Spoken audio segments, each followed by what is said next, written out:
l'histoire, dans le fond, j'ai rencontré Malika, qui est directrice du Festival du cinéma du monde et des créations du monde à Sherbrooke. Puis, pour lui demander quelques conseils avec Strobing, il a fait dans le gros proposé de faire un événement collaboratif de la sorte, et c'est ainsi que pris naissance Espace Science-Fiction. Donc, ce soir, on aura 3 présentations. Celle de mon compatriote à ma droite, donc Samuel Olivier Bernard, Gloria Léon et M. Professeur David Sénéchal, donc, qui va présenter sur le film Interstellaire. Merci justement à le Festival du cinéma du monde de payer les droits de diffusion. Ça va vraiment avoir une meilleure qualité d'événement que de ne pas avoir les salles. Donc, pour un petit récapitulatif de Strobing cette année, on est rendu au 8e événement à Sherbrooke, le 6e à Montréal. Donc, on a eu 14 soirées de présentation.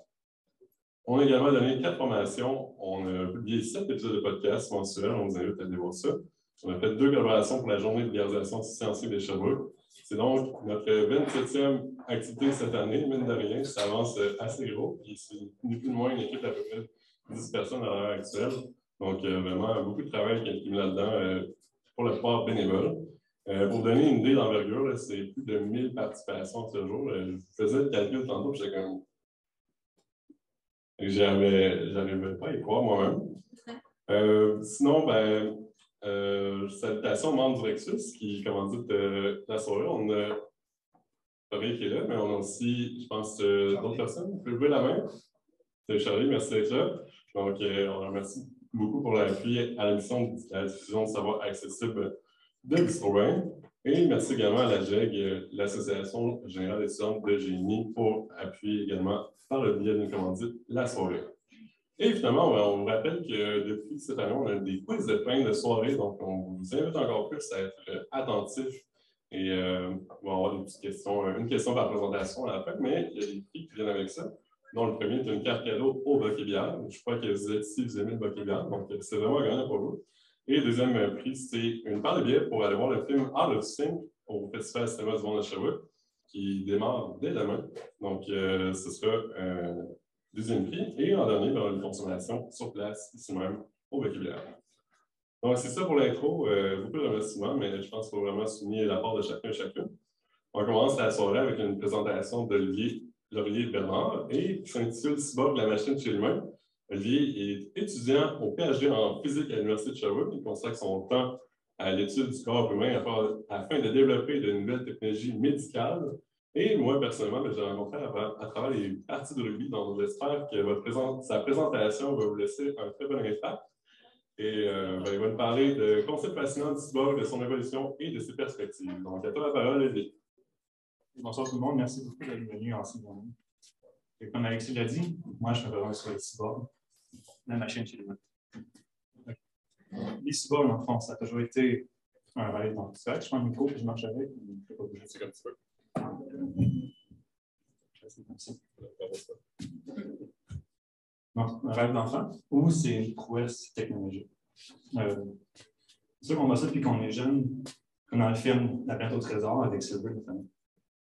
Mais avant de répondre à ces questions-là, j'aimerais ça faire un tour dans l'imaginaire populaire, ou comment est-ce qu'on voit les choses. Par exemple, en 1569, on avait le Humanis Victis Instrumenta Ars Concinaria. Concinaria, en France, c'est une œuvre, un graveur en bronze en Italie. Malheureusement, l'auteur ou l'artiste est inconnu. Ensuite, on va passer quelques siècles, on va tomber en littérature, avec notamment Edgar Allan Poe, avec son œuvre The Man Who Was Used Up. Grosso modo, l'histoire, c'est 2 personnes qui cherchent à retrouver un général de guerre qui a perdu des membres, c'est remplacé ses membres par la machinerie. Par contre, à l'époque, le mot cyborg n'existait toujours pas. Une fois qu'on attend 1960 pour Klein et Klein, qui ne sont pas reliés malheureusement, on crée le mot cyborg. Cyborg, c'est un mot valise, fait de cybernétique, qui veut dire l'étude de la communication entre l'humain et la machine, la nature et la machine. Et le second mot, c'est organisme. Donc, cybernétique, organisme, c'est un cyborg. L'idée de Klein et Klein, c'était d'adapter l'humain à son environnement pour permettre l'exploration spatiale, notamment. Donc, envoyer des humains sans avoir d'habit spatial pour respirer le vide sans mourir. Bon, c'est la suite. Mais aujourd'hui, on en est rendu. Est-ce qu'on a atteint les objectifs de Klein et Klein? Ou est-ce que c'est encore un rêve de gamin? Mais en fait, si on se fait la définition, ça fait longtemps que les cyborgs existent sans nécessairement avoir de définition. On va parler notamment de la Première Guerre mondiale, des soldats qui se battaient avec des jambes en bois, des prothèses, on va parler. Et aujourd'hui, plus récemment, par exemple en 2014, on va parler de prothèses modulaires, dans un sol de l'espace, qui, avec l'esprit, avec la pensée, a réussi à faire déplacer et bouger une machine assez complexe. On parle d'humain. Bon, maintenant qu'on a vu un peu une histoire vraiment synopsis de la chose, on va ça juste nous faire ça quelques termes et clarifier les termes. Prothèse, vous savez déjà. C'est des choses qui sont installées sur le corps humain, on peut les retirer, c'est un module. Ensuite, on va parler d'implants. Les implants, eux, c'est installé dans le corps humain. C'est dans le corps humain, malheureusement, une fois que c'est installé, c'est la plupart du temps permanent. Ces genres de choses-là, ils ont deux types d'actions. On parle des actions actives, on a besoin d'interagir avec ou d'y penser. Par exemple, bouger une main, c'est un objet, ça, c'est une action qui est active. Ensuite, on va parler d'action passive. Regardez, la vision, c'est une action passive. L'influx est constant, on n'a pas besoin de réfléchir ou de penser à voir les choses. On le voit en constance. Bon, maintenant qu'on a vu ça, on peut regarder les deux grandes avenues du cyborg. Premièrement, on va avoir le soin et l'augmentation. L'augmentation, c'est ça qu'on voit toujours dans le folklore humain, des os augmentés, des bras super forts, des os, un peu comme on voit des os qui sont extrêmement solides. C'est vraiment les deux grandes avenues, les deux grandes écoles de pensée du moment. On va commencer avec le soin, si vous me permettez. En fait, je vais prendre l'attention. Le son, on va parler beaucoup de prothèses. On va parler de prothèses de type EMG. Quand on parle de EMG, on parle d'une prothèse qui est liée à des muscles. Une fois, il y a un diélectrique ou une électrode qui est connectée au muscle. Et la contraction de ceux-ci va permettre au mouvement dans le bras. Comme par exemple, Jeff Sullivan, en 2005, qui a perdu ses deux bras, quand il contracte ses pectoraux et ses muscles dorsaux, il peut faire bouger la main et la pas contracter. Plus tard, comme la Nesbal, je l'attends plus tôt, puis on va parler de type EMG, ou neural. La différence, c'est qu'on va être connecté sur un muscle, c'est connecté sur les nerfs. On va prendre un nerf, on va le flécher de quelque peu, on va mettre une électrode dessus. Puis avec la pensée, on va pouvoir faire bouger les doigts, les bras, et ainsi de suite. Ça, c'est les deux grands types de prothèses qui se font en ce moment, pour les bras et pour les jambes. On va parler d'implants. N'inquiétez-vous pas, les implants, ça serait toujours sur anesthésie. C'est jamais à fond. Les implants, au fond, l'idée principale, c'est qu'on va introduire une tige de titanium dans un os, le fémur ou l'os du bras. Soit que ça va être un titane qui va être plein, un titane qui va être poreux. Le poreux, c'est pour permettre à l'os de souder le titane. Icône 2. Icône 1, c'est le nerf. Icône 3, ça serait une électrode qui sert aussi d'amplificateur de signal qu'on va par chirurgie introduire dans le corps humain. Ça va permettre la communication entre le cerveau et la machine qui est l'icône numéro 5. Comme les méthodes, je vais parler un peu plus tôt, on peut soit avoir EMG musculaire, EMG neural. Et aussi parfois des combinaisons des deux à une certaine mesure. Par contre, il y a d'autres types d'implants qui existent, notamment pour les yeux. Encore une fois, c'est malheureusement une chirurgie qu'on a besoin. On va souvent implanter une électrode. Dans ce cas-ci, on a une électrode avec à peu près le modèle Argus 2 environ 70 capteurs. On a humain, malheureusement 1 million. C'est un peu une disproportion. On peut partiellement donner la vision à une personne, mais on peut donner complètement la vision des couleurs à un être humain. Ça, on l'a déjà fait. Puis à part ça, les autres genres d'implants qui existent. L'œil, ça fonctionne un peu comme les deux implants que j'ai parlé, c'est connecté au nerf. On parle aussi des implants cochléaires. Ils sont connectés à l'oreille, ça c'est pour redonner du bruit. Pour les gens qui sont partiellement sourds, complètement sourds. Et pour donner un autre exemple, parce qu'il y en a plusieurs, un exemple très spécifique, on a un pacemaker qu'on appelle en anglais, ou un stimulateur cardiaque. Lui, dans son cas, c'est plus qui envoie des chocs au cœur électrique pour permettre de battre. Donc, le cœur a besoin d'avoir une machine pour battre un rythme constant et viable. Bon. Maintenant qu'on a fait la base du soin, j'aimerais ça passer aux augmentations, parce que veut pas, c'est un peu l'objectif utopique de Klein Klein, c'est un peu l'idée derrière le mot cyborg. Je vais revenir avec la même image que plus tôt, l'implant plus 2. On va parler de réalité augmentée. Qu'est-ce que je veux dire par là, réalité augmentée, ça va être surtout, non seulement qu'on va voir mieux, mais on va voir des couleurs qu'on ne voit pas normalement. L'être humain voit rouge, bleu, puis jaune, si je ne me trompe pas. Pardon, si je me trompe en couleur. Mais avoir ce genre d'électrode-là, connecté au nerf optique, on essaie de voir d'autres couleurs, l'ultraviolet, l'infrarouge, et des longueurs encore plus petites ou encore plus grandes. Sinon, autrement, les autres choses qu'on peut faire, c'est qu'on pourrait demander à l'œil, disons, si on conduit sur la route, de au loin indiquer la sortie ou de dire si un véhicule qui aurait causé un accident devant nous et de changer de voie avant qu'il y ait un problème. À part ça, les autres types d'implants qui nous sortent l'amélioration qui existent sont appelés des implants RFID ou des puces RFID. RF aux radiofréquences, CD pour les amplificateurs.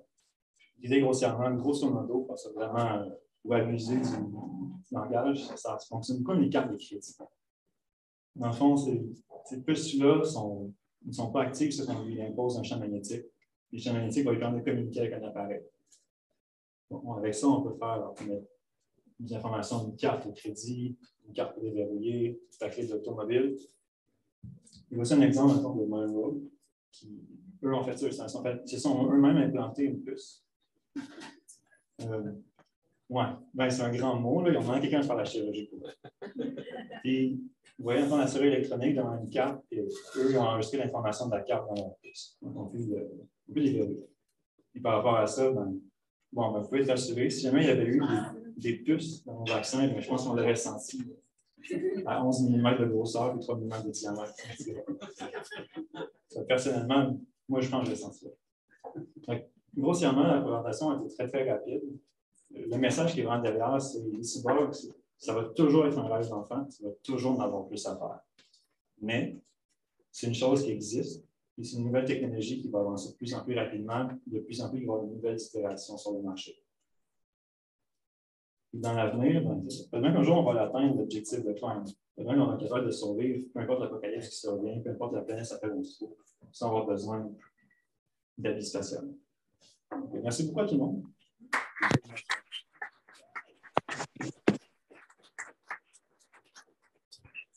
Question, il y a un deuxième micro là. Ça va permettre à nos gens en ligne de pouvoir entendre un peu mieux ce qui se fait. Puis sans qu'on ait à répéter toujours à l'avance. Si c'est des questions, je vous invite à le faire.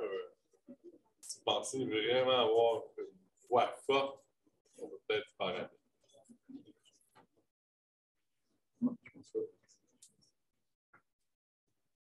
Est-ce que les interfaces avec les cerveaux sont bientôt, par exemple, le type d'augmented reality?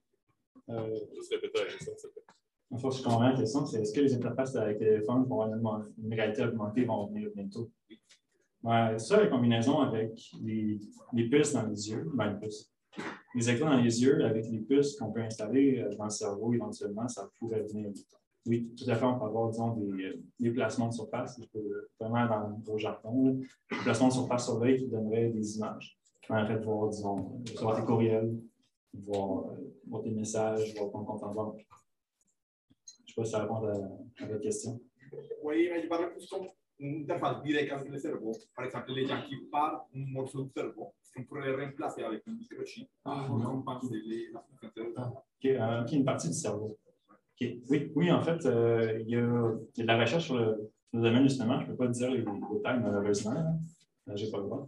Mais il y a de la recherche qui se fait. On fait des électrodes qui se mettent et certaines chips, une puce qui se met dans le cerveau pour pouvoir donner certaines fonctionnalités à l'être humain.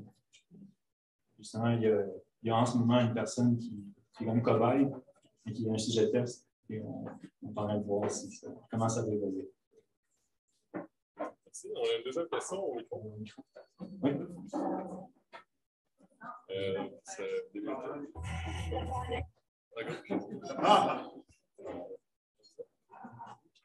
Moi, je t'en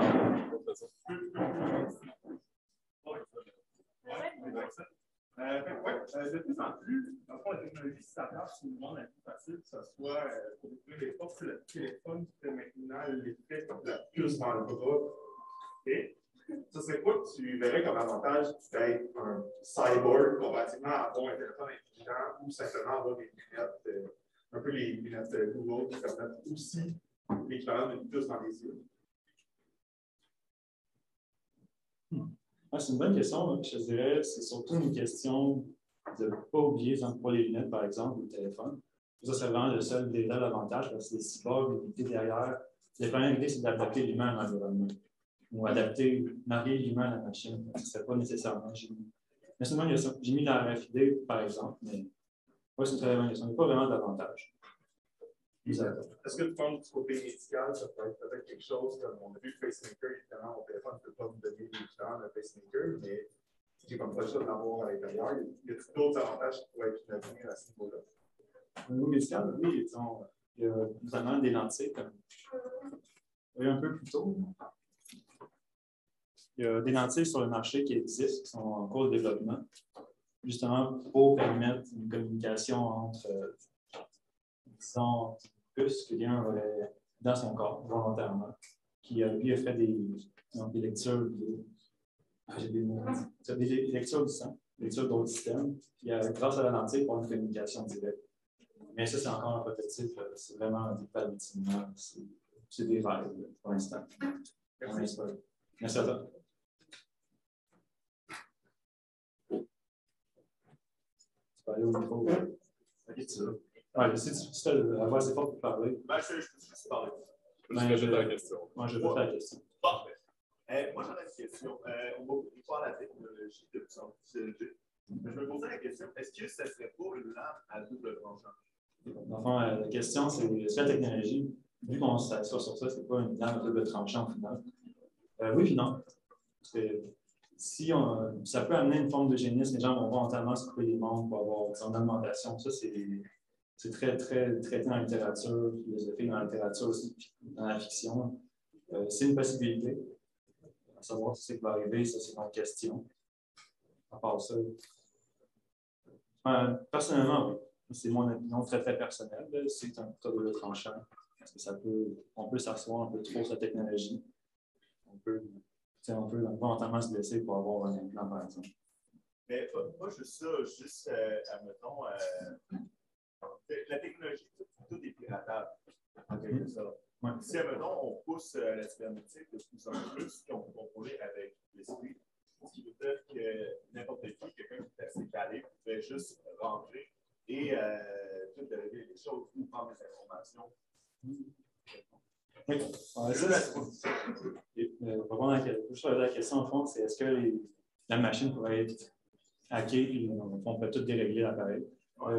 Oui, si on va trop loin avec un ordinateur trop poussé, oui. Mais il faut que l'ordinateur puisse recevoir.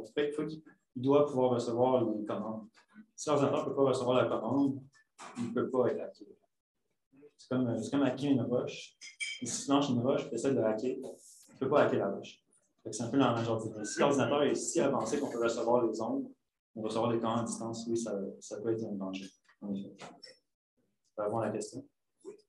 On va enchaîner, comme on vous invite vraiment, c'est ça le problème. Il y a les présentations, mais il y a les après-présentations. Puis à ce moment-là, c'est vraiment là qu'on peut faire des nouvelles connexions, enrichir nos esprits, vraiment approfondir des questions. Ce qu'on a en ce moment, c'est des bandes annonces de sujets. Donc, on est là pour piquer votre curiosité, puis après ça, vous allez creuser davantage. Puis on est content si c'est le cas.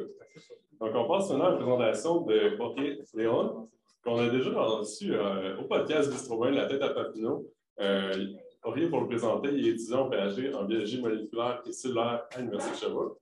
Comme un moine, il étudie les centaines de combinaisons entre le cancer du sein et les protéines appelées cytokines.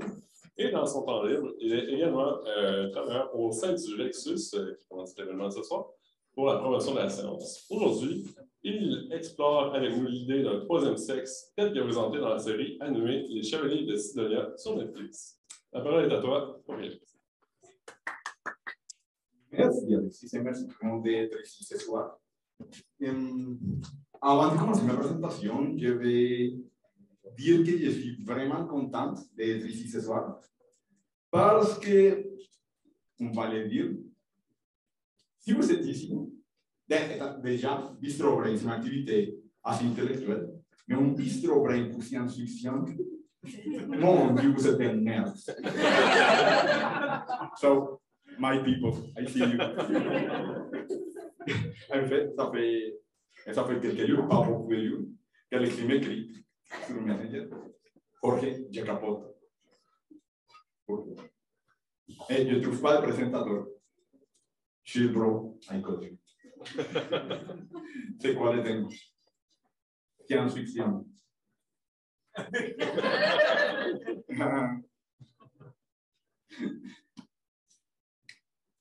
Alexis, j'ai une idée.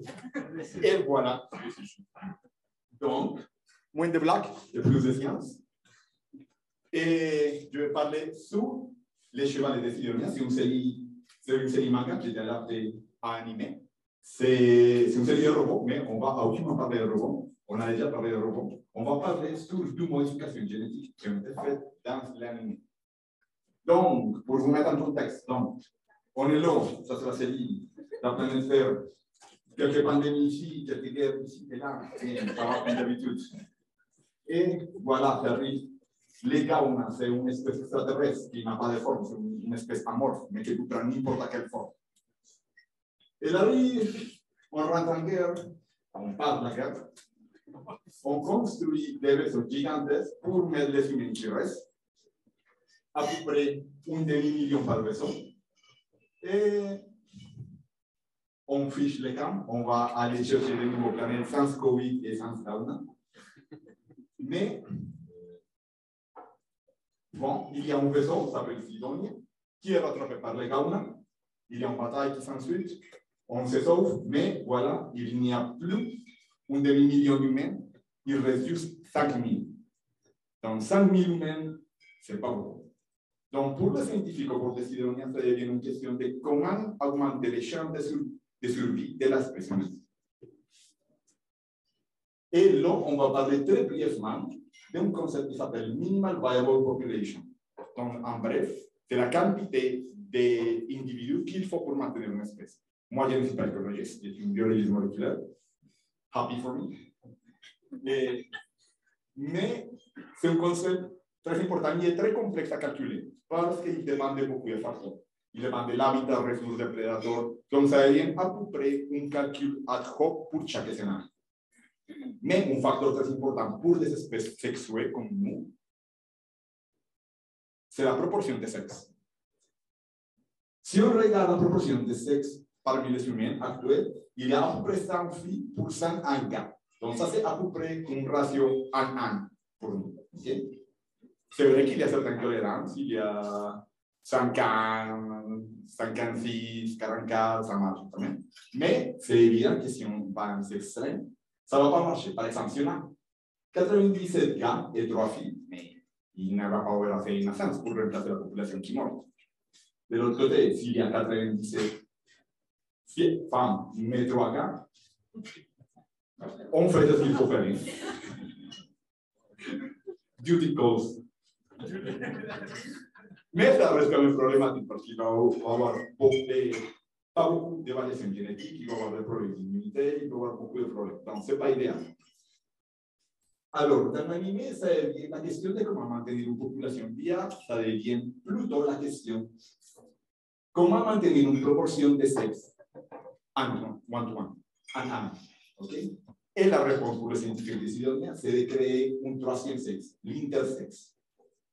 On le voit ici, c'est notre personnage à gauche, c'est un androgyne, on le voit, il n'y a aucune différenciation sexuelle qu'on voit. Il se trouve dans cet appartement androgyne. Et dans la série, c'est jamais expliqué bien comment ça arrive. C'est le status quo, ça existe. Et ce sont des individus qui peuvent être poussés vers mâle ou femelle selon les besoins, ou selon les désirs s'il n'y a pas un besoin. C'est quoi l'avantage? Mais c'est si jamais il y a une bataille, s'il y a quelqu'un qui arrive et on parle beaucoup d'un sexe ou de l'autre, mais on peut prendre la population intersexe et les pousser vers celle qui en a besoin pour compléter les races. OK? Et dans l'anime, c'est vraiment facile de s'identifier. Les gars ont des pantalons, les filles ont des mini-jupes et les intersexes ont des shorts. Et donc, la question pour nous aujourd'hui, est-ce que c'est biologiquement fait ça? Donc, moi je dis, la première chose à regarder, c'est est-ce qu'il y a un phénomène semblable dans la nature? Est-ce qu'il y a des antécédents? Donc, oui, il y a des antécédents. Premier antécédent. Il y a un phénomène biologique très intéressant qui s'appelle les hermaphrodites séquentiels.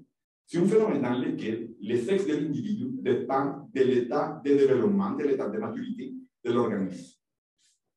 Ça arrive dans certains plantes, gastropodes, mais surtout dans des poissons qui sont quand même des vertébrés, donc sont plus hauts dans l'échelle évolutive, c'est plus proche de nous. Et l'exemple le plus souvent montré, c'est notre petit ami Nemo, c'est les poissons clous. Sont des poissons qui habitent en colonie et ils sont tous des mâles à la naissance. Okay? Ils vont continuer à se développer de façon normale jusqu'à qu'ils trouvent un autre poisson qui est plus grand, qui est plus dominant. Et donc, ça va arrêter le développement. Ça fait en sorte que la colonie a une hiérarchie en fonction de la taille. Et bon, où est la femelle dans cette hiérarchie? Mais la femelle est le poisson le plus grand de la colonie. Et il y a juste une femelle. Et c'est la femelle et le premier mâle qui sont les plus reproductifs. Si jamais, par chance, par prédation, par mort naturelle, la femelle disparaît, il va y avoir un décalage de la hiérarchie et c'est le premier mâle qui va être la femelle. Ceci, une transition de mâle vers femelle s'appelle protandre. Ce n'est pas un mot important. Le phénomène inverse, je pense que c'est plus important pour ce qu'on regarde ce soir. C'est des femelles vers mâles, c'est protogynie. C'est un mot compliqué, n'oublie pas, ce n'est pas la question pour le quiz. Et pourquoi c'est protogynie qui est plus important?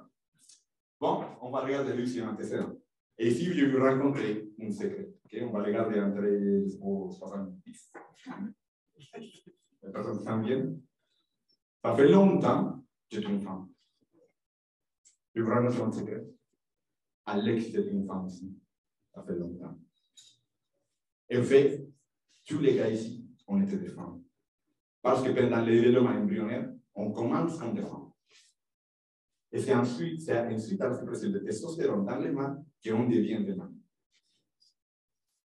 Mais il y a certains individus qui ont des mutations dans le récepteur de l'androgène. L'androgène, c'est la testostérone. Et s'il y a une mutation dans le récepteur de l'androgène, la signalisation de la testostérone ne marche pas. Et c'est ce qui donne, c'est un phénotype, donc une forme comme ça. Les deux femmes qu'on voit ici sont des mâles génétiques. Donc, ce sont des personnes qui sont nées, qui se développent en tant que femmes, qui ont une psychologie de femmes, mais qui sont souvent stériles. Et on se rend compte qu'ils sont des mâles génétiques, souvent parce qu'on fait des analyses pour voir pourquoi ils sont stériles, et on voit qu'ils sont caryotypes, donc une distribution de chromosomes des mâles. C'est ce qui est quand même super intéressant. Donc, si on regarde ce phénomène, on va plutôt regarder, ce qui passe dans l'état embryonnaire. Donc, tous, on commence avec des gonades bipotentielles, donc qui vont se développer, bien soit en testicule ou en ovaire. Et on commence avec les deux paires de pseudo-organes, mâles et femelles. Donc, on commence avec les organes sexuellement différenciés. Et s'il y a sécrétion d'androgène, donc de la testostérone, et il y a dégradation des organes femelles et le développement d'organes mâles, c'est ce qui nous donne un phénotype mâle. Par contre, s'il n'y a pas de sécrétion des androgènes, donc il y a une dégradation des organes mâles et un développement d'un phénotype, une dégradation des organes mâles, oui, et développement des organes femelles, c'est ce qui fait en sorte que les filles sont plus ou moins les êtres humains par défaut. Parce que s'il n'y a pas de testostérone, on devient des femmes. Donc, je vais faire une proposition pour expliquer ce quoi qui passe dans l'échelle des décisions. Donc, ma proposition sci-fi, c'est un phénomène que j'appelle dans un mot compliqué parce qu'il est scientifique. Donc, il faut que ce soit compliqué. Donc, ça serait Control Androgen Sensitivity for Sequential Hermaphroditism.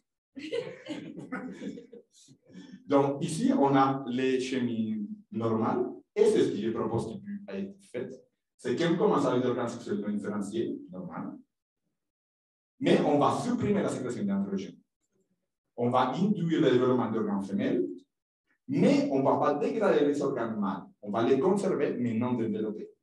C'est ce qui nous donne un phénotype femelle, donc une femme. Et on va arrêter le développement long, comme un poisson clou. Okay? Mais on va l'arrêter en femelle.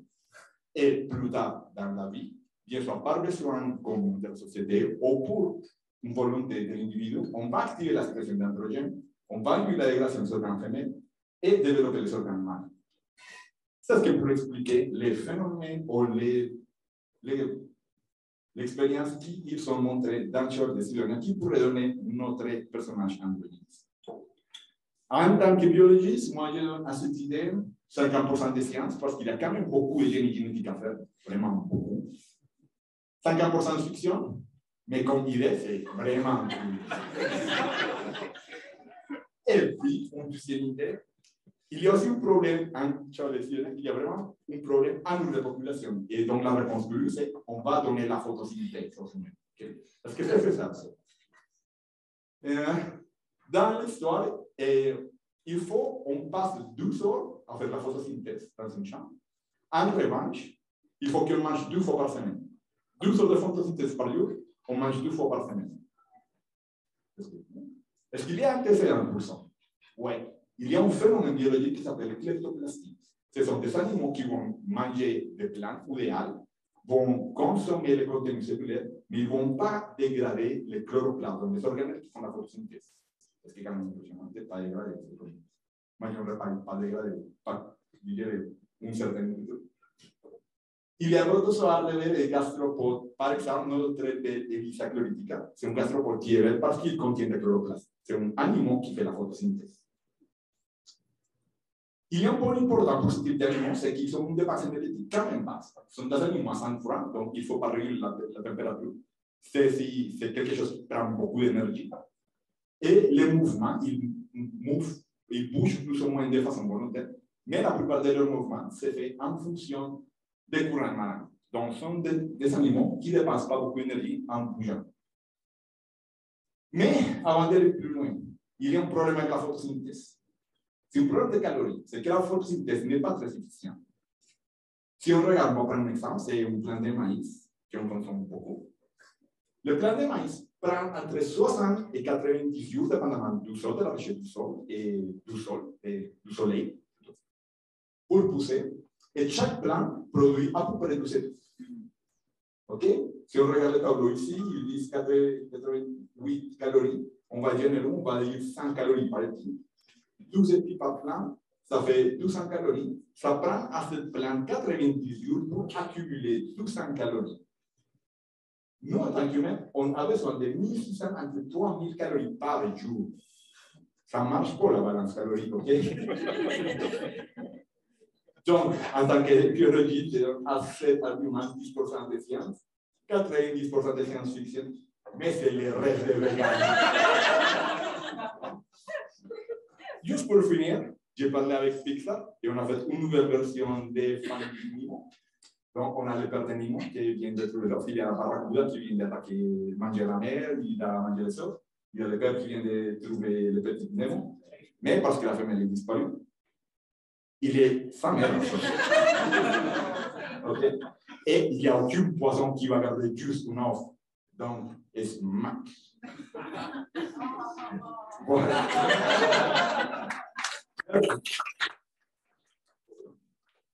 Question, c'était à le micro, puis on va être content.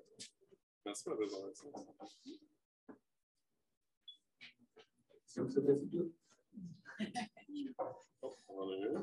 Oh non, pas toi.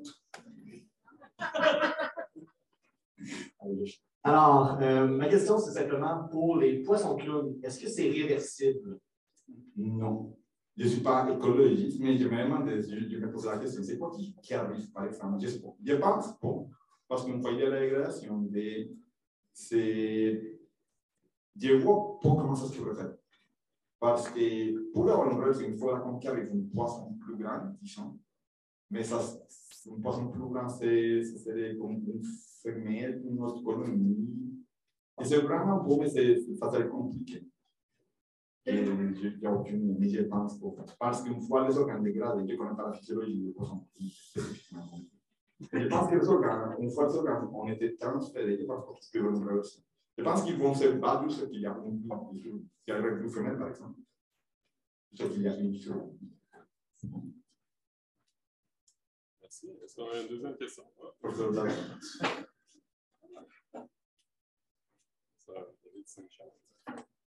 J'ignorais ce détail sur les poissons clowns, mais je me demandais est-ce qu'ils ont des chromosomes sexuels ou pas? Oui, mais sur l'activité de façon sélection. Oui, non. On peut supprimer l'expression des gènes de façon. On peut pas l'expression.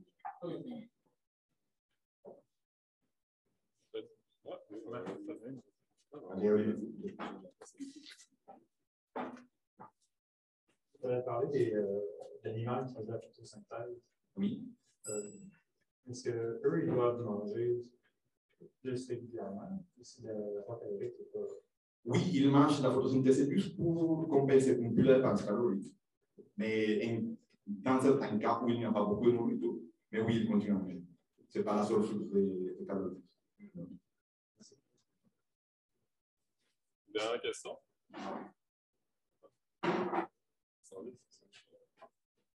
Tu as parlé de la kleptoplastie. Moi, je veux savoir genre, comment, à quel point c'était possible au niveau évolutif, parce que les organismes qui ont fait la kleptoplastie, il me semble que c'est des organismes qui se fait hyper longtemps. Donc, au niveau de l'homme, est-ce que c'est vraiment possible? Enfin, à quel point ça pourrait être possible? Et c'est possible, oui, tout est possible. Avec suffisamment d'ARIAN et suffisamment de biologie moléculaire, oui, tu pourrais le faire. Mais dans l'humain, c'est compliqué, je pense. Parce que je ne connais pas exactement comment la digestion de sélection, parce qu'ils consomment vraiment la plante complète. Ils digèrent tous les contenus cellulaires sauf le chloroplaste. C'est ce qui est plus impressionnant. Mais je sais pas comment l'animal, ils font pour ne pas digérer le chloroplaste. Mais j'imagine qu'on peut décortiquer les mécanismes, on pourrait les transférer. Donc, oui, c'est potentiellement fait ça. Mais dans les humains, c'est vraiment compliqué. De façon générale, en biologie moléculaire, moi je travaille dans le cancer. On dit in vitro, tout ça marche. Dans les souris, il y a quelque chose qui marche. Dans les humains, il n'y a rien qui marche. Donc, c'est potentiellement oui. Est-ce que j'ai fait ça, mais c'est compliqué. Merci, Jean-Philippe.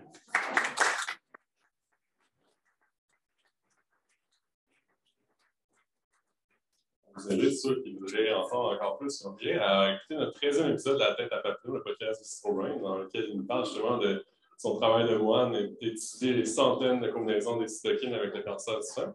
On en profite aussi, pourquoi pas, pour plugger notre événement du 24 avril avec les copines, avec notre Pat, que vous connaissez peut-être notre événement qu'on a d'octobre. On a un événement justement qui s'appelle le Café scientifique le 24 avril, qui va être sur la rue Garde, au couvent, ceux qui comprennent un peu d'où on parle. Ça va être justement un panel scientifique de patients partenaires. Ça va vraiment être comme une rencontre de la population, les citoyens et la science, un peu comme à l'image de l'Histoire. Donc, un autre événement gratuit auquel participer, juste à vous fier à notre page Facebook pour être inscrit. Sur le cancer, c'est ça qu'on dit. Pièce de résistance de la soirée avec le professeur David Sinéchal qui a quand même remercié pour votre participation ce soir. On a eu quand même une difficulté à trouver un présentateur, présentatrice pour la question. Puis, vraiment, merci à vous. Pour le présenter, le professeur David Sénéchal est étudiant à l'Université McGill, à l'Université de Colorado. Il a obtenu son doctorat en 1990. Il est professeur de physique à l'Université de Sherbrooke depuis 1992 et membre de l'Institut quantique. Son programme de recherche porte sur les simulations numériques des électrons en interaction dans les matériaux. Et pour cette présentation, il va analyser les scènes à l'appui en fait, du film Interstellar. Et donc, les concepts scientifiques qui s'y retrouvent, c'est un film notamment qui a eu l'appui du Nobel nommé Kip Thorne pour réaliser, produire dans le fond, les scènes. Donc, on va vous faire gracieuseté non seulement des concepts scientifiques, mais aussi des appuis audiovisuels. Donc, vous allez voir, c'est quand même un film intense, dramatiquement. Il y a vraiment une trame musicale forte et un très bon jeu d'acteur, notamment, que vous allez voir de Matthew McConaughey, qui avait gagné un Oscar en fait, pour ce rôle-là. Donc, on laisse la parole à professeur David Sénéchal. Ouais, donc, merci de l'introduction, merci de l'invitation aussi. C'est un peu inusité que d'avoir commenté un film. Je savais que je ne serais jamais une vedette de cinéma, mais en fait, c'était mieux ici ce que je peux faire. J'ai choisi quelques séquences du film. Je ne sais pas si tout le monde a vu le film ici. Moi, je ne savais pas vu le complet. Bon. Alors, il y a plusieurs séquences qui se prêtent à une certaine analyse. Donc, la première, je vais rapidement, l'approche du trou de verre, en fait, Saturne. Il y a l'apparence du trou noir, qui s'appelle Gargantua. La fenêtre de Miller, donc les fameuses vagues, et puis le départ ou l'approche de l'agrégation de la fenêtre, et enfin la chute dans le trou noir. Donc, la première séquence. Donc, voilà, donc on a ce trou de verre. OK, donc schématiquement, ça ressemble à ça. Donc, premièrement, Premièrement, on a affaire ici à de la relativité générale. Il faut que ce soit clair pour tout le monde. Tout le film tourne autour de concepts qui sont liés à la théorie de la relativité générale, une théorie de l'espace-temps en présence d'énergie de masse. Ça explique la gravitation, etc. Donc, ça, c'est le contexte général. Un trou de verre, c'est un objet hypothétique ou plutôt une espèce de géométrie particulière qui ferait que l'espace, ou plus généralement l'espace-temps, aurait la forme qui est indiquée ici. C'est exactement ce que vous montre dans le film. On a fait le papier, il a pris en deux, il fait un trou, etc. C'est une bonne vulgarisation, donc un effort là-dedans. Et l'idée, c'est de pouvoir aller du point A au point B, même s'il y a des millions d'années-lumière entre les deux, en prenant un raccourci. Bon, et c'est une idée qui, premièrement, selon Kip Thorne, c'est quelque chose qui a été demandé par Carl Sagan. Je ne sais pas si certains d'entre vous ont vu le film Contact ou lu le roman Contact. Ça, c'est un peu plus ancien, c'est un film qui date des années 90, le roman date des années 80.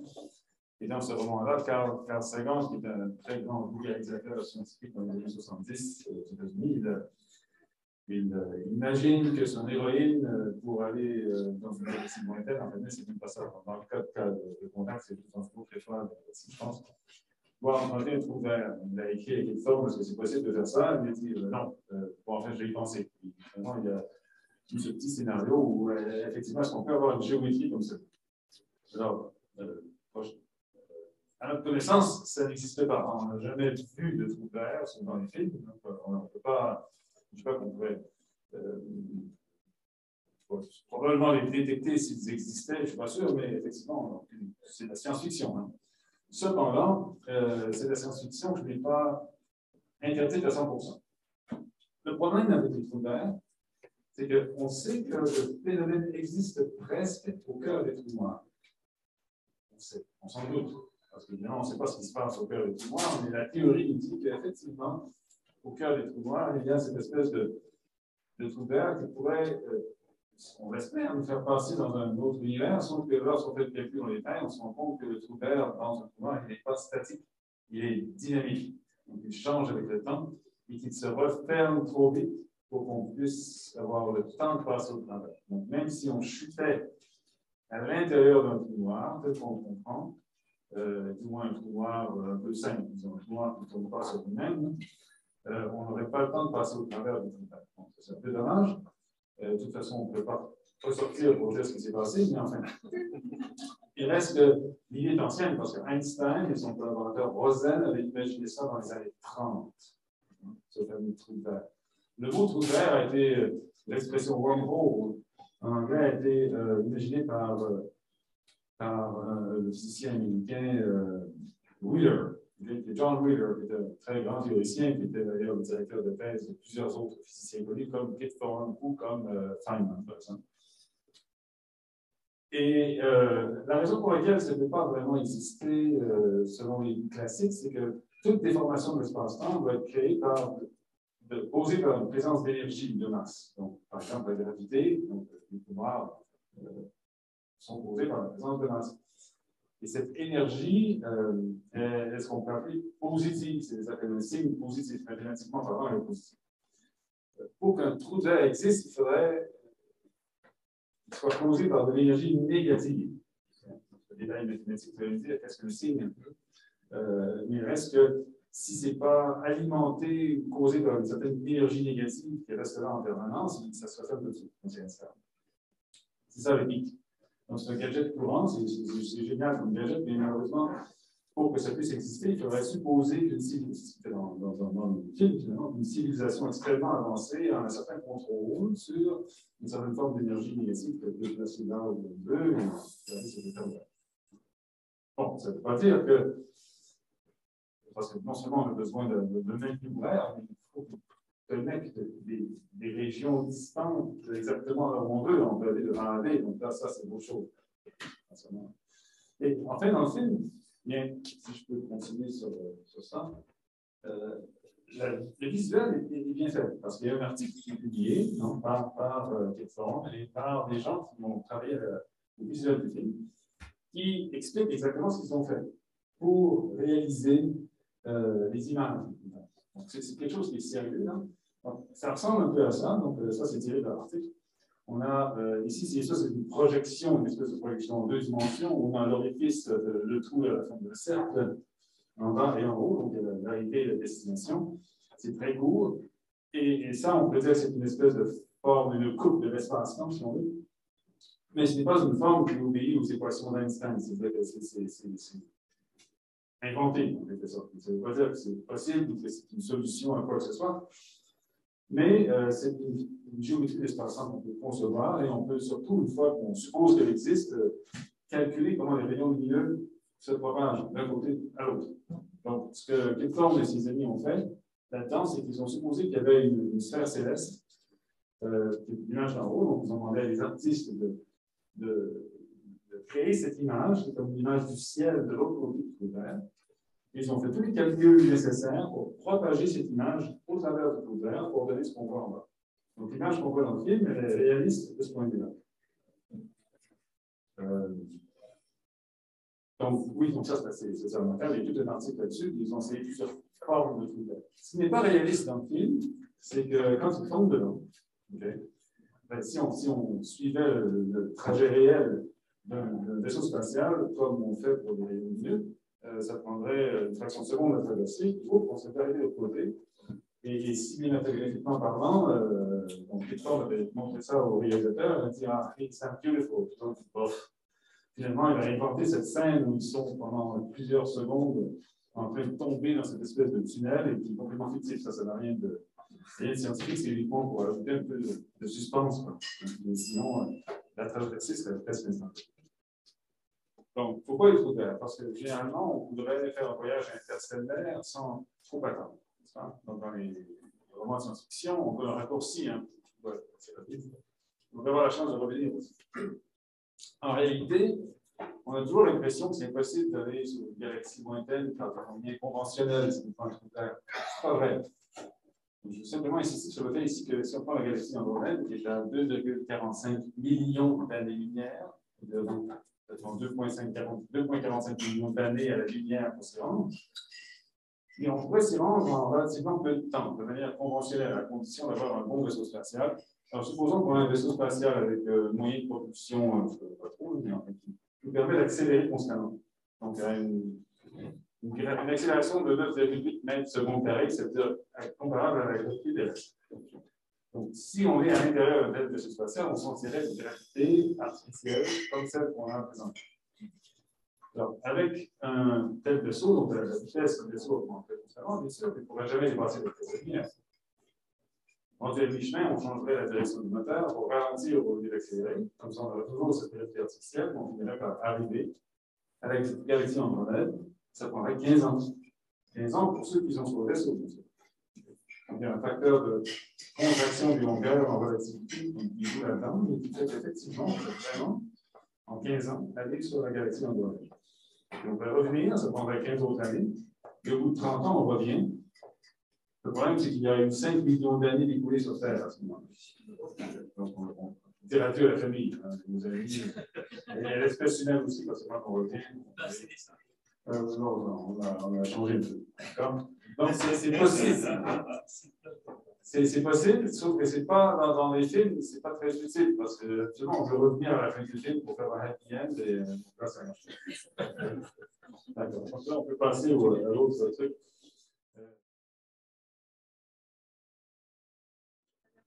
Ok, donc Gargantua, Gargantua. Évidemment, ça c'est l'original, si vous avez lu Rabelais. C'est pour ça qu'ils ont nommé le trou noir après un personnage de fiction, mais quand même, bon, ça c'est très Gargantua. Le Gargantua dont on parle ici, c'est un trou noir. Le trou noir qu'on a vu tout à l'heure dans l'extrait, quand il est en train de tomber dedans. Alors, le Gargantua, c'est un trou noir supermassif en rotation, analogue apparemment à celui qui est au cœur de la galaxie Andromède, 100 millions de masses solaires, à peu près, en termes de masse. C'est un trou noir en rotation. Alors, vous avez une différence importante entre les trous noirs qui ne tournent pas et les trous noirs qui tournent. Ça peut paraître en détail, mais en réalité, pour le film, c'est extrêmement important. Parce que donc, dans un trou noir qui ne tourne pas, et c'était la réaction initiale de Kepler, on ne peut pas avoir une planète en orbite rapprochée, très rapprochée du trou noir, au point tel que le décalage gravitationnel serait de 7 années pour une heure. Ce serait impossible. Parce que les orbites sont instables quand on est trop proche du trou noir statique et il s'agit pas de cette montée. Par contre, pour satisfaire à ce caprice de l'égalisateur, il pouvait avoir un retard gravitationnel important, c'est-à-dire qu'il voulait qu'il y ait 7 années qui s'écoulent sur Terre lorsque 1 heure s'écoule sur la planète de Vélo. Ça ferait une orbite extrêmement approchée de ce qu'on appelle l'horizon du trou noir. Et pour ça, il faut que le trou noir soit en rotation. Mais en rotation extrême, parce qu'il y a des degrés de rotation. Donc, en relativité générale, on a un nombre de 0 à 1 qui indique la quantité de rotation d'un trou noir, 1 étant le maximum, et Gargantua doit être extrêmement proche de 1 pour que ça marche. Et le trou noir n'est pas noir. Vous avez remarqué qu'il nage. Hein. Bien sûr, l'image montre quelque chose qui. Il y a beaucoup de lumière, mais évidemment, ce n'est pas le trou noir lui-même qui met la lumière, c'est la matière qui tombe dedans. Donc, la matière, sur le disque avec une matière qui tombe dans le trou noir, et en tombant, elle perd de l'énergie. Il y a des interactions, de la friction, etc. Et la lumière qui est émise. Donc, la structure d'un trou noir qui tourne, hein, ça ressemble à ça. Donc, on appelle ça un trou noir de Kerr. Kerr, c'est le nom du type qui a trouvé mathématiquement la solution. Il y a au milieu, donc, il y a cette espèce de sphère noire qu'on voit, qui est pas un peu plus à l'extérieur, mais un peu plus à l'extérieur de la sphère noire, il y a ce qu'on appelle la limite statique. Ce n'est pas la limite du trou noir, c'est-à-dire qu'on peut quand même rentrer là-dedans et sortir. Okay. On ne peut pas rentrer dans l'horizon, donc la sphère noire, qui est la deuxième au centre, on ne peut pas rentrer dedans et sortir. On peut rentrer dans l'ergosphère, qui est en bleu, et ressortir. Et par contre, si on rentre à l'intérieur de l'horizon noir, de là, on peut en sortir. On peut peut-être sortir quelque part ailleurs, cependant. Donc ça, c'est encore un sujet de controverse. Il y a une espèce de petit anneau rouge au milieu qu'on appelle ça, on appelle la singularité du trou noir, donc ça, il ne faut pas y toucher. Mais il est peut-être possible, si on tombe le long de l'axe de rotation, ce n'est pas le cas en film, de traverser cette espèce d'anneau et de sortir quelque part ailleurs. On ne sait pas. En fait, on ne connaît pas vraiment comment décrire ce qu'il y aurait à l'intérieur du deuxième, de la sphère la plus à l'intérieur. C'est mathématiquement encore. Donc, il y a une possibilité, mais ce n'est pas très connu. L'apparence du trou noir, là aussi il y a un article, bien sûr, parce que Kip Thorne n'a pas perdu son temps, donc il a travaillé, il a écrit des articles avec les 20 de ses amis qui ont fait toute le visuel du film, et ils ont écrit un article sérieux où ils vont exactement calculer les trajectoires des rayons lumineux autour du trou noir. Et il y a des mirages gravitationnels, c'est ce qu'on voit effectivement. Donc ça ici, c'est pour représenter essentiellement l'optique qu'on aurait proche d'un trou noir. Très loin, vous avez à gauche, il y a une étoile, il y a ce qu'on appelle l'acoustique, qui est un terme d'optique ici, qui serait à l'infini, et il peut y avoir des rayons qui viennent de l'étoile et qui convergent vers le même endroit.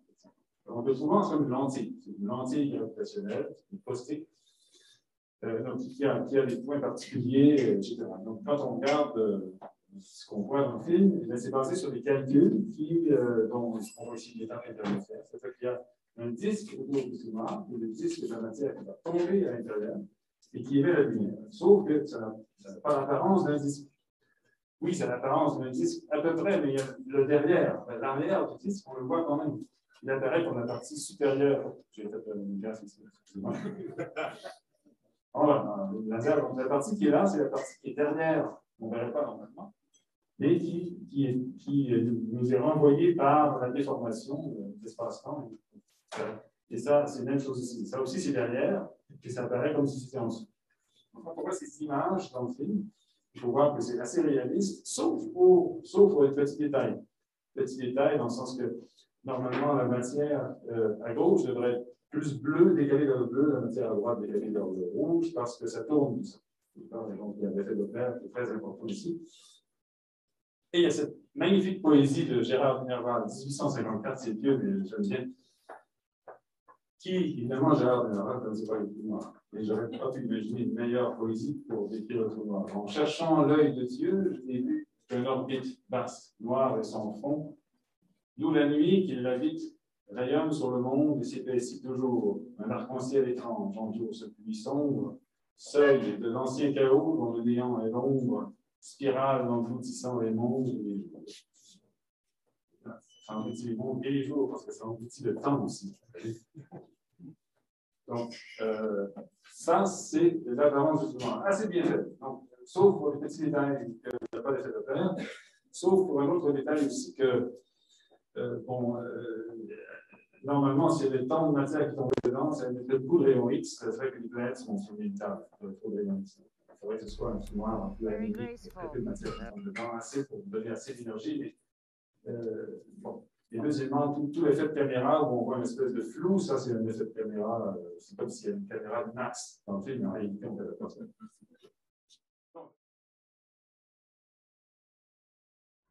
Bon, alors donc, cette fameuse planète de mer, qu'est-ce qu'elle a de particulier? Elle tourne en cercle autour du trou noir, extrêmement proche de l'horizon, c'est-à-dire elle est sur le point de tomber à l'intérieur du trou noir, et c'est le secret derrière cette différence, ce décalage gravitationnel énorme, qui est de 7 années par heure. Alors, c'est un décalage de 60 000. Le temps s'écoule 60 000 fois plus rapidement, si on veut, c'est-à-dire, je devrais dire, vu de l'extérieur, elle s'écoule 60 000 fois plus lentement sur cette planète, et si on est très loin, d'accord? 60 000. Alors, ça demande quoi comme orbite? Si on fait le calcul avec la métrique de Kerr, le fameux paramètre de rotation qui est 1 au maximum, il doit être égal à 0,99999. C'est un peu extrême. Je pense pas qu'on pense qu'il y a un trou noir comme ça dans l'univers. Donc, ça, c'est tirer la sauce. C'est un truc de scénario, parce qu'on peut avoir beaucoup d'années qui s'écoulent. On aurait pu avoir peut-être un trou noir réaliste avec un décalage réaliste, et ça aurait été un décalage de 30%, et puis tout le monde aurait été bof, les gens qui disent plus que l'autre, c'est tout. Hein. Donc, il faudrait que ce soit un peu dramatique, mais malheureusement, c'est la limite de ce qui est vraiment possible. Et Kipton a toujours dit, c'est pas impossible. Donc, mathématiquement, ce n'est pas impossible. Okay, d'accord. Et les producteurs associés du film, les intéressent que ce soit mathématiquement non impossible. Mais c'est vraiment tiré par les cheveux. L'autre truc important, c'est que quand une particule tombe sur le trou noir, dans un trou noir comme celui-ci, elle perd de l'énergie, c'est-à-dire que son énergie est convertie, et c'est ça qui fait que les disques d'accrétion émettent beaucoup de lumière. Et dans le cas d'un trou noir extrême, comme on voit ici, c'est un graphique en fonction du paramètre de rotation A, quand on s'approche de 1, donc à droite tout à fait, et qu'on regarde la courbe en bleu, qui veut dire des particules qui tournent dans le même sens que le trou noir. N'oublie pas que c'est un trou noir qui tourne. Si ça ne tourne pas, ça ne marche pas. Donc ce trou noir tourne et une particule qui tombe perdrait, en dernière orbite, la dernière orbite stable avant de tomber, aurait un rayon assez faible, mais ce qui est remarquable, c'est qu'elle perdrait 40% de son énergie par rapport à ce que là, quand elle est très élevée. Donc pour retourner à une orbite plus élevée, il faut fournir cette énergie-là. Et 40% de l'énergie, c'est 40% de l'énergie de masse. Bon, qu'est-ce que c'est que l'énergie de masse? C'est E égale mc carré. E égale mc carré. Si vous avez 1 gramme de matière, c'est quoi? 100 millions de kilowattheures, au moins, quelque chose comme ça, c'est énormément d'énergie. Donc, pour que le vaisseau spatial qui était pris sur Minerve puisse remonter un peu, hein, avoir un peu d'air frais, pouvoir être à une distance suffisante entre nous pour dire qu'on rentre des choses et qu'on peut exister d'autres planètes que nous, mais il faudrait qu'il fournisse une fraction importante de sa masse en énergie.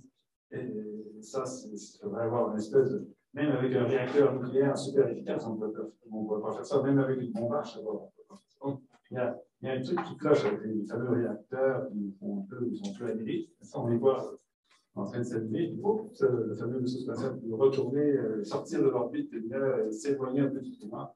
Bon, ça, c'est un peu tiré par les cheveux. Donc, c'est ça. Donc, ça, j'ai dit. Et les fameuses vagues. Bon. Le problème avec les vagues, c'est impressionnant. J'imagine que c'est fait en Californie, c'est le temps, c'est le pays qui sortent. Les vagues restent. Le problème, c'est que la façon dont les vagues sont formées, ça n'oblige pas tellement aux lois de la mécanique des fluides. Parce que ces vagues-là sont déferlantes. Elles sont quasi-déferlantes. Donc, elles sont toujours sur le point de déferler comme ça. Elles ne déferlent jamais. Normalement, une vague, quand on le voit maintenant, ça ne paraît pas trop. C'est très large. C'est quand ça s'approche, quand la profondeur diminue, quand la profondeur d'eau diminue, qu'elle prenne cette forme plus élevée. et qu'elle finisse par déferler. Parce que le truc, c'est que la vitesse de propagation de la vague est plus grande si c'est plus profond que si c'est moins profond. Ce qui fait que quand la vague s'approche du bord, le milieu de la vague pense que c'est plus profond que les côtés de la vague, donc elle avance plus vite. Donc c'est ça qui fait que la vague se déborde en quelque sorte déjà. Ça ne pourrait pas être comme ça, surtout qu'il y a à peu près 2 pieds d'eau partout sur la planète, sauf là. C'est spectaculaire quand même. Ça fait peur un peu, mais l'hydrodynamique, ça ne fonctionne pas. Et d'autre part, pourquoi c'était des vagues?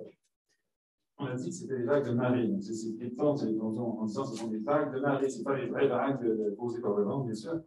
C'est à cause de la marée, parce que la planète est très proche du trou noir, donc les marées sont très grandes. Mais, si les marées étaient si fortes que ça sur cette planète, la planète serait en verrouillage avec le trou noir. C'est-à-dire qu'elle serait comme la Lune autour de la Terre. La Lune tourne sur elle-même en un mois, exactement le même temps que ça lui prend pour tourner autour de la Terre.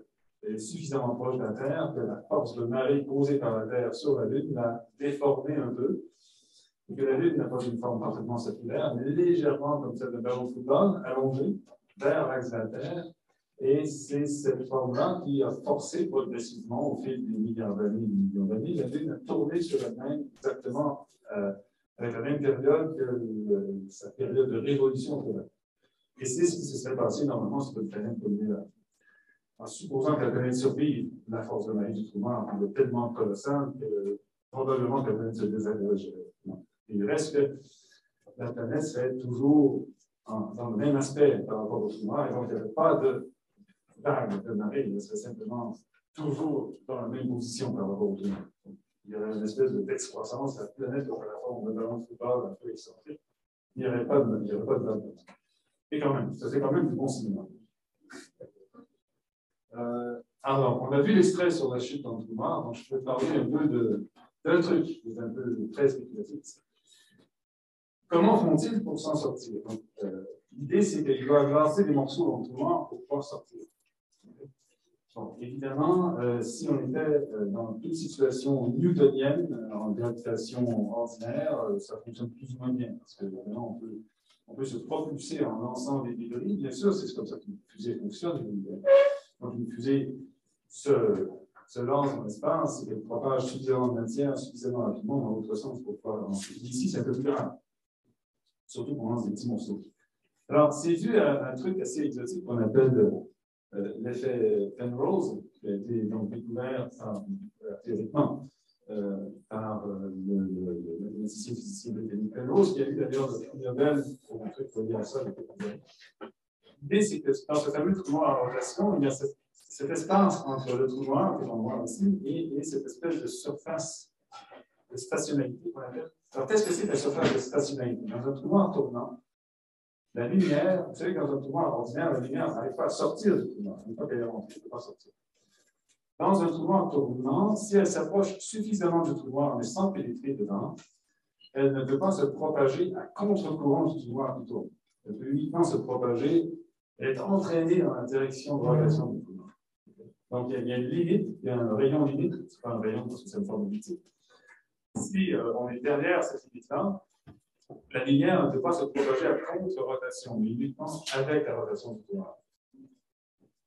Et c'est aussi un endroit où le temps s'écoule infiniment lentement. Donc, c'est paradoxal, mais ce que Penrose a montré, c'est que si on arrive à rentrer là-dedans et à sortir, on peut lancer un morceau, on peut ressortir avec plus d'énergie que son rentrée.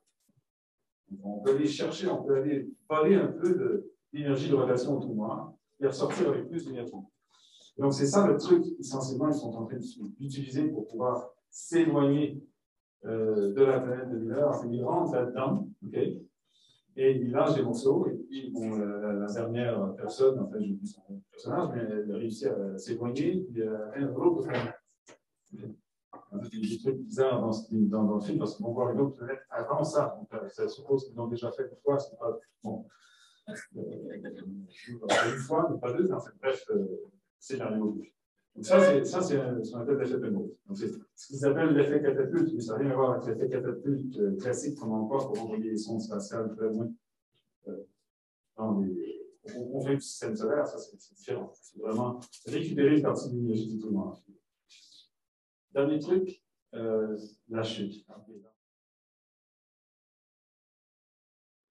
Bon, l'idée, c'est que, selon l'auteur du scénario, donc, il s'est basé sur une idée extrêmement spéculative sur laquelle notre univers n'a pas 4 dimensions, c'est-à-dire 3 dimensions d'espace, une dimension de temps, mais 5. C'est une dimension supplémentaire, et que nous, on est condamnés à vivre à la surface de cet espace-temps, de cet hyperespace, la surface d'un véritable espace à 4 dimensions, c'est un truc qui a 3 dimensions, et nous, on vit là-dedans. D'accord? On voit pas de... Donc, en fait, c'est une 5e dimension qu'ils appellent le volume ou le bulk dans le film. Il y aurait des êtres avancés qui, eux, seraient capables de vivre dans ce bulk et dans ce volume. Ils seraient capables d'installer des trous de verre et de manipuler la géométrie de la frontière de leur hyperespace, qui est notre espace. Ça résume à peu près. Il y a bien sûr des théories qui ont été proposées dans les années 90 pour expliquer l'unification des forces, et qui prétendent qu'effectivement, c'est des trucs qui sont dérivés de la théorie des cordes, de la théorie des membranes, qui spéculent qu'effectivement, oui, l'univers peut avoir essentiellement 5 dimensions, mais nous, on est sur la surface. Notre univers connu est sur une des surfaces, il y a une autre surface de l'autre côté. Et la gravitation est la seule force qui peut vivre à l'intérieur de ça, mais les autres forces, comme la force électromagnétique ou les forces nucléaires, etc., elles n'existent comme un effet de surface, un effet qui n'existe que sur la surface où nous vivons. Donc, c'est inspiré de manière très large de ces idées-là que les scénaristes ont pensé qu'il pourrait y avoir des êtres intelligents qui vivent, eux, dans le volume, dans l'hypervolume, si vous voulez, qui sont capables de faire cette manipulation. Et l'idée du Tesseract, essentiellement, c'est vraiment une représentation bien connue depuis très longtemps, parce que c'est un cube en 4 dimensions d'espace, et que nous, on voit à travers une projection en 3 dimensions, ou même en 2 dimensions. Donc, ce qu'on voit ici, donc vous savez que quand on regarde un cube ordinaire et qu'on le projette sur une feuille de papier, ça a une certaine apparence qui est liée au fait qu'il y a les 8 sommets du cube qui sont les 8 points sur la feuille de papier, qu'on relie les sommets entre eux, ça nous donne une espèce de projection apparente d'un cube en 2 dimensions. Ici, on fait la même chose pour un cube en 4 dimensions. Donc, dans ce cas-ci, on aurait, si vous comptez le nombre de sommets, vous voyez qu'il y en a 4 fois 4, 16 au milieu. Donc, un carré à 4 sommets, ce truc-là, cet hypercube, ce Tesseract, on a 16. Et il y a des arêtes qui relient chacun des sommets, il y a des plans aussi, etc. Donc, ce que l'on voit à droite, c'est une espèce d'animation où on fait tourner un hypercube comme ça, dans une certaine direction, c'est vraiment en 4 dimensions d'espace, c'est plus une direction possible. Et c'est ce qu'on verrait en tant que projection. Et c'est basé uniquement là-dessus qu'ils ont pensé qu'on pourrait présenter cet univers à 4 dimensions d'espace à l'intérieur du trou noir comme ça. D'accord? C'est uniquement pour faire le lien avec l'hypercube, qui est la chose peut-être la plus facile à imaginer, qui peut exister en 4 dimensions d'espace. N'oubliez pas que ces 4 dimensions d'espace, c'est encore une dimension de temps en plus de ça.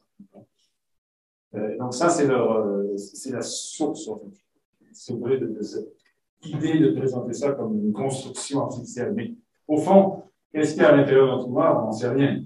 On a une théorie là-dessus, mais au fond, si vous suivez le film, vous voyez que le type tombe dans le trou noir, après ça, il ressort, il ressort quelque part, il réussit à s'en sortir finalement. C'est un peu difficile à concevoir, surtout de ressortir dans le même univers. Dans la mathématique du trou noir, il y a la possibilité de ressortir du trou noir, mais vers un autre univers, vers une autre partie de la géométrie, mais pas d'où on vient. Ça, c'est clair. Alors que dans le film, il le fait. Il réussit à aller voir sa fille, qui est beaucoup plus vieille que lui maintenant, etc. Et en plus de ça, c'est sous-entendu qu'à la fin, il retourne, il fait un aller-retour supplémentaire dans l'univers pour aller retrouver la femme de sa vie, j'imagine. En fait, ça finit comme ça, d'une certaine manière. Mais ça ne tient pas compte du fait que, oui, il y a beaucoup de choses étirées là-dedans. Et que, oui, effectivement, qu'est-ce qu'on peut dire, qu'est-ce qui se passe à l'intérieur du trou noir? On ne sait pas vraiment. Donc, on peut spéculer, mais malheureusement, personne ne veut nous le dire. Il y a parfois cette idée qui est quand même assez rationnelle. Il peut y avoir un autre univers et qu'on pourrait contacter, en fait, cet autre univers, c'est la vie au même trou noir que ce qu'on voit.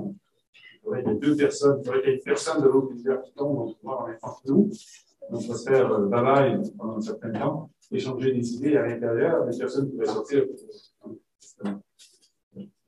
Une date, un peu, ouais, voilà, suicidaire. Voilà. Je pense que j'ai terminé. Une question pour le professeur David Sénéchal. Et donc, j'ai une petite question, même si j'en ai trop, mais bon, moi, je m'émotionne avec quelque chose. Et une petite question par rapport à la faisabilité de l'énergie négative. Oui. Parce qu'en relativité générale, on apprend que pour aller plus vite que la lumière, il faudrait une énergie négative. En physique statistique, avec la distribution de Boltzmann, il faudrait une énergie négative pour aller à des autres températures et tout ça. Et donc, je voudrais juste savoir quelle est votre opinion par rapport à la faisabilité des énergies négatives. Donc c'est pas tellement le signe de l'énergie qui est un problème. Parce qu'en physique non relativiste, le signe de l'énergie n'est pas important puisque l'énergie est toujours définie par rapport à une constante. Donc en physique statistique, c'est pas vraiment. Pour ce qui est évidemment d'aller plus vite que la lumière en relativité restreinte, c'est plus une question d'avoir essentiellement des masses imaginaires que des masses réelles. Mais en relativité générale, la valeur absolue de l'énergie est importante, que ce soit positif ou négatif. C'est possible d'avoir de l'énergie négative. Dans ce qu'on appelle l'énergie de point zéro en théorie quantique des champs. C'est-à-dire que si on a des fermions, des particules qui sont généralement classées en fermions ou bosons, les fermions peuvent contribuer à une certaine énergie négative. Les bosons contribuent à une énergie positive. En fait, on parle du vide ici, des champs et non pas des particules eux-mêmes. Ce qui fait qu'en moyenne, c'est zéro. D'accord? Mais il y a quelque chose en relativité générale qu'on appelle la constante cosmologique, qui s'appelle lambda, et qui est en fait une somme de toutes ces contributions d'énergie du vide. Et il y en a presque autant de positives que de négatives, et le lambda résultant, ce que l'on peut mesurer, c'est extrêmement faible. Ça a une importance en cosmologie, mais pas autrement. Mais si on avait un débalancement, si on avait essentiellement trop de fermions par rapport aux bosons, on pourrait avoir une énergie négative. C'est la source que j'entrevois. J'ai lu un article récent où on parle d'un trou vert avec des fermions dedans et ça suffit à le stabiliser. Donc c'est un sujet de recherche courant, un article date de quelques mois. Je vais regarder rapidement avant de venir ici pour m'assurer que je ne sais pas donc oui, il y a des possibilités là-dessus, mais ça ne va pas en théorie. Merci. Avez-vous une autre question? Si un lieu d'un trou noir, on avait un trou blanc, ça changerait la chose. Au lieu d'un trou noir, un trou blanc, c'est troublant comme question. Ah,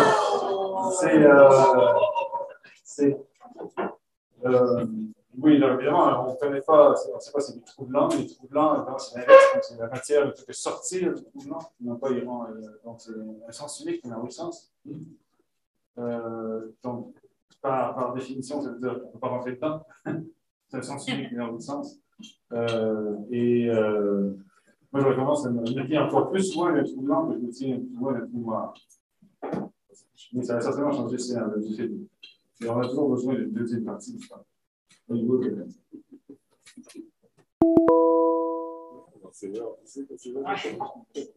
me demandais votre opinion sur l'absence de la représentation de l'effet de Marie, par exemple, quand on est à l'intérieur d'un monde, sur la personne, ou même au travers du c'est une espèce de spaghettification. Oui, exactement. Normalement, le consensus, c'est que si quelqu'un tombe ou un objet tombe dans notre mémoire, il y a ce qu'on appelle la spaghettification, qui est un processus par lequel la force de marée, qui est de plus en plus intense au fur et à mesure qu'on tombe vers la singularité, le centre du pouvoir, étire les objets, les passe dans un robot culinaire, en quelque sorte.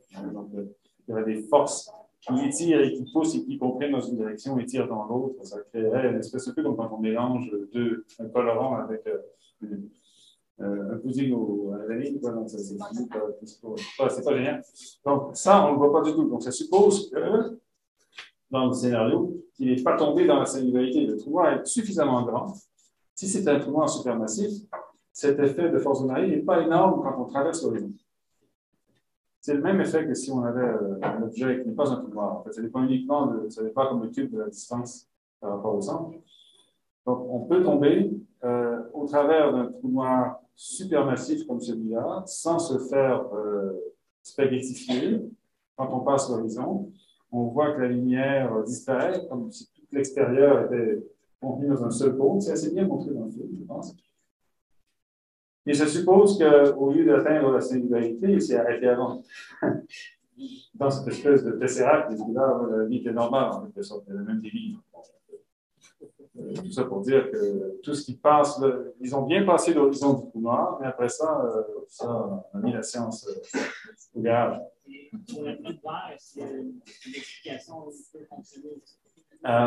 Pour le trou vert, c'est sûr que la façon dont le trou vert a été conçu par Kit Thorne et ses amis pour faire la propagation des rayons lumineux, il y a un aspect gravitationnel aussi. Donc, il faudrait qu'il soit attiré par le trou vert et qu'il soit légèrement déformé aussi. Mais là, ils ont le choix, hein, ce n'est pas des solutions physiques qui peuvent contrôler les paramètres comme ils le veulent.